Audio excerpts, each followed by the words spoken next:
Gerty is an upcoming top-down roguelike that developers are kind of giving me a press key to check out. The game is currently, I believe, available in early access with a December release date, and what we got is another attempt at bridging more the action design with the roguelike formula of persistence and procedurally generated environments. And while the game does have a good foundation, I don't know if it has the legs for long-term replayability. But the story is that we play as one of 4 different, commandos or robots who've been tasked to recover resources and deal with an issue on a mining colony. The mining colony just happens to take place deep underground on a frozen world. So, the game itself can be played with up to 4 players. I don't know at this time if it is just local co-op or if there will be online as well, but the footage you're going to be seeing is 1 player. How the concepts work is that each character is their own unique class, coming with a attack, defensive option, kind of a special move, and a secondary attack as well. So this character that I'm playing as right now is kind of like the mid-range shock trooper. As you play through Gerty, the levels themselves are procedurally built, and they are built around having a fixed goal. Some of them are survive as long as you can, such as in this one. Another one is just to reach the teleporter, and you get the picture.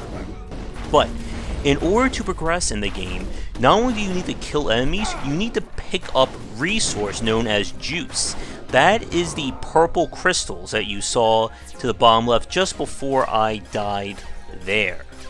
But in order to improve your character and have a chance of surviving, you'll need to kill enemies as well as mine out the juice that is fixed in each area.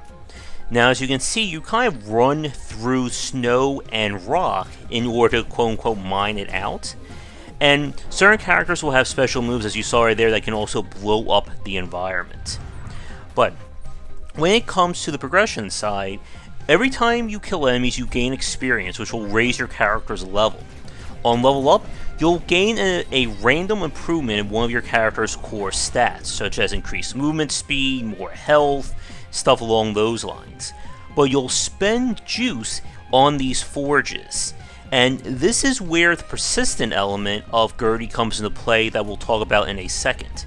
But the forges themselves have various items, whether they are passives that will proc, or just improving your abilities or just general play, such as more lighting, faster movement speed, stuff along those lines.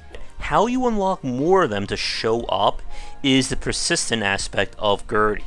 Completing objectives or additional challenges and just playing through the game will earn you promotion stars, and you'll use those stars to unlock new items as well as the 3 other characters that you can play as. Now, this isn't the same as something along the lines of the Binding of Isaac, where a lot of the progression is backloaded into the achievements and the secrets.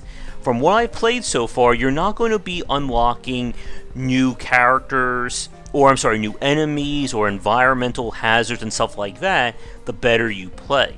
Instead, the progression model is all built on those items. And again, the only way for you to actually equip those items is by spending juice at the various forges.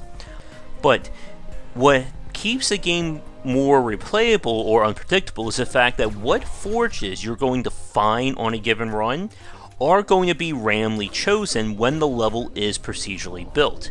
So it's not like you have access to everything on every level. Now, the perks themselves, every time you level up and you get those random points, that is also a random element. But every 5 levels, you'll be able to choose a new perk that is set or fixed for whatever character you're playing as. And these perks will allow you to change your character, or as you can see right here, change your either the character's basic abilities or change their actual attacks and options in unique ways. For instance, the Commando Lady, who can place down dynamite or like a satchel charge, you can transform that so it becomes a shrapnel blast that does more AoE damage rather than just being a fixed explosion. And these are all ways of allowing you to fine-tune and change your character as you keep playing. Now, the perks themselves are fixed. This is not like a game such as Asura, where it is a procedurally generated skill tree. Here, every character gets access to the same set of perks every time you play. But there are conditionals for unlocking like a tier 2 or tier 3 perk, such as having the previous version of that or hitting a certain character level.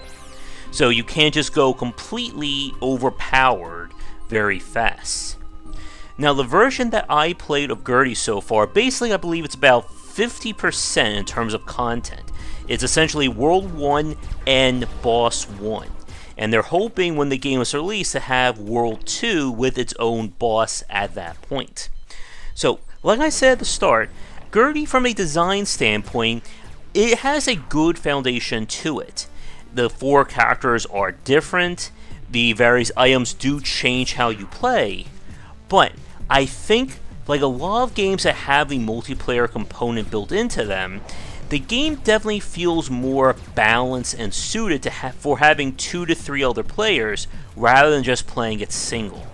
From what I've played so far solo, the game doesn't feel different enough on each run to give it that sense of replayability that we see in games like Spelunky, The Binding of Isaac, Dead Cells, and so on. There's just not enough events or unique situations. I like how various floors can have a different objective, such as finding a generator. One of them involves you fighting a mini-boss, but it still is the same basic foundation on each play.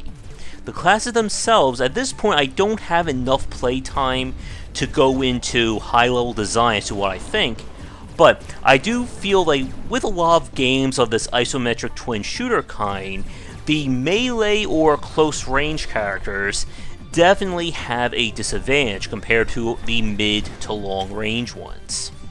And from a quality of life standpoint, I think the game may be a little too dark. As you're watching right now, the darkness not only covers the map as a fog of war, but you also have line of sight. And it's very easy for enemies to sneak up on you and take out a nasty chunk of your health. And I think part of that is because when you're playing in multiplayer, I'm sure everybody shares vision. There is an item that you can get that basically doubles your light source that I almost feel that should be like required just as a quality of life measure. But I'm curious what people who've played Gerty will think of that, or if you're watching this video. But with that said, let's begin to wrap things up for this first look, as again, the game is still a few months out at this point. While it may not have the long-term replayability of other roguelikes, the multiplayer aspect I think does give Gerty a unique touch to it.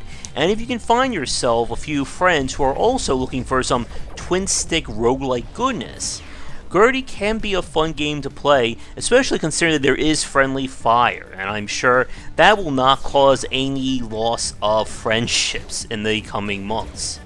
But with all that said, let's wrap things up here. So once again, I would like to thank the developer for giving me a press key to check this out. Like I said, I believe this is available in early access now with a tentative release date for December. What you see may not represent the current version of the game, but be sure to give it a look if you are interested. And if you are working on your own game, whether it is roguelike or not, that you'd like me to take a look at for the channel or on Game Wisdom, don't hesitate to get in touch. But check back for daily discussions on game design here, and on Game Wisdom, where we examine the art and science of games. Once again, this has been Gerty, and until next time, take care. Before we get to the credits, just a quick shout out to the supporters over on patreon.com/GWBycer. Thank you so much for watching this video. If you enjoyed it, be sure to check back for our regular streaming, most nights at 9:30, 10 EST, and you'll find a schedule linked down below. For a collection of my writings as well as audio casts on design, you'll find that at game-wisdom.com. Be sure to follow me on Twitter at GWBycer.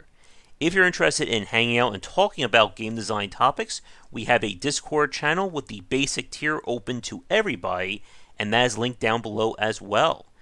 If you'd like to support us on Patreon, it is at patreon.com/GWBycer. Your support can help to keep things going and growing, and you can earn rewards such as ad-free versions of our talks, votings for our specific Let's Plays and grab-bag streams, and more. But that's it for now. Thanks again for watching. I hope you come back for more great discussions on design here and on GameWisdom.com, where we examine the art and science of games.